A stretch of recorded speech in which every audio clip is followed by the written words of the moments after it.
it's creating the space to actually just be raw and honest with yourself, and for that to be perfectly okay. Yeah. Rather than being like, suffer pain. I think it's also like just be real, man. Because there's pain in being real. Yeah. That's where the most pain is. Yeah. But life is just painful in general. No, like, it's a pain to be alive. Yeah. But it's like, also fucking beautiful too. Yeah, like, it's so beautiful to be like, alive. It's like my motivation for this creating whole life art is just based on binaries. Like, no, really. exactly. Like my motivation always comes from a place of like getting to know someone, and I get so much joy out of that. It's like, oh, like I have the ability to step into someone's space and allow them to be who they are and capture it. That's amazing. It's like, I feel so grateful for that. I have the ability in New York to meet 30 new people that I just approached on subways and stuff and take pictures of them. I can't even imagine how cool it would be to like play music to a crowd and have them like and and know your lyrics and like that'd be so fucking especially cool. because I'm so scared beforehand and like realizing that they don't know that I'm so scared. Yeah. Oh my gosh. Yeah, that's like a really I would never have known. Yeah, because you've got so much like I know. strength and bravado. Sometimes I just be like, really turn into something else that I don't know what It fully happened. comes out. Yeah. Like from it's like Beyonce and Sasha Fierce. There's definitely It's like like a performer, like an alter ego that comes out. Do you reckon that, like as a person or like not necessarily as a creative but just like as anyone that puts themselves out there, like you almost need the alter ego in order to like keep some of your personal self like to yourself. Yeah, I saw that with my brother, like and him creating this online persona, which is like an amplified, very amplified drunk version of who he actually is. But like to separate those two people. And it's always like really interesting for people who will be like to me like, what's your brother like? Like he must be crazy. And I'm like, he's not. Like when he's drunk, he's fucked. But like day-to-day life, he's just really normal and like spends a lot of time in his bedroom just like writing and shit.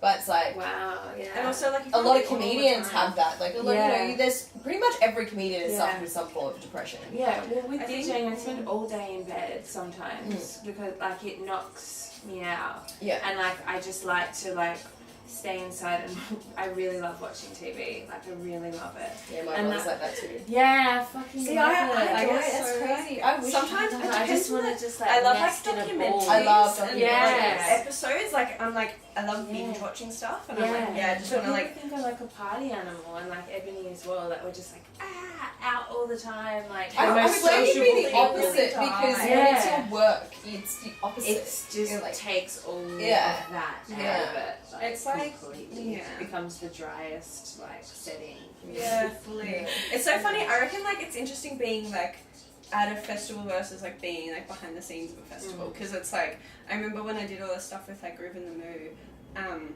like everyone's so ready to get like lit and maggot and like have a fucking like mad time and then like you go backstage and everyone's really just like trying to like get rid of the pain in their shoulders from traveling or like being on tour or just like trying to relax. Logistics of it, it's all so logistical and it's like it's just not very glamorous. People think it's like a super glamorous thing to be like in the public eye, but it takes so much. It takes so much strength to actually maintain your sanity. Like you know when they say like be careful what you wish for, it's so true because like being a public figure, it fucks with your head. And I've seen it from friends that are close to me, even just like in the Instagram world. But it's like be careful what you wish for because it's not actually a nice place to be.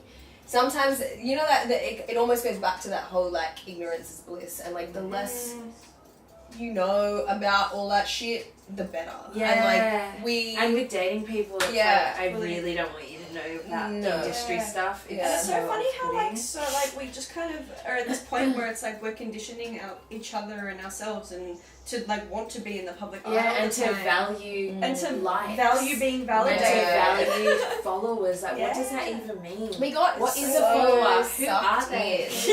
But it's such a weird space to be in. And there's that politics of like, well, I'm not going to start following them, and you better follow me back. Yeah, and, like, I've never experienced that but I also think it's because like what like a lot of what I put online is kind of like that ironic like anti Instagram like thing on Instagram in a sense. So like when it, like like had a couple people come up to me like, I love your outlook so much, I follow you on Instagram, and I'm like, that's really cool because you're a real person, not just a follower, like you're not just a number. But it's different when you're an artist online. Totally.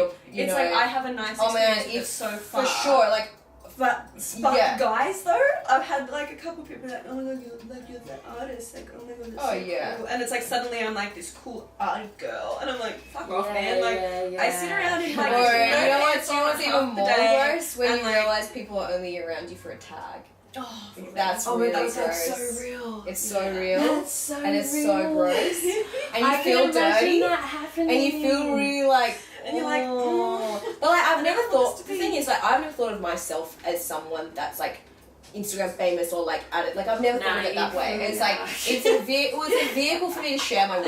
And like, it's mad. Like, and I love style, I love fashion, but it wasn't. I didn't like go out of my way to be like, I want to be Instagram famous. Yeah, well, that's what happens too. That's why people want to follow you because they can feel that energy. But then, like my brother strategically did it as a joke, and he was just like, this whole thing is an actual joke. So he was like, I'm going to see how easy it is to become Instagram famous. And then watching him go from literally never, he did not exist online. Like, he hated having a phone. He was super low key. He didn't even have Facebook or like you could never contact my brother.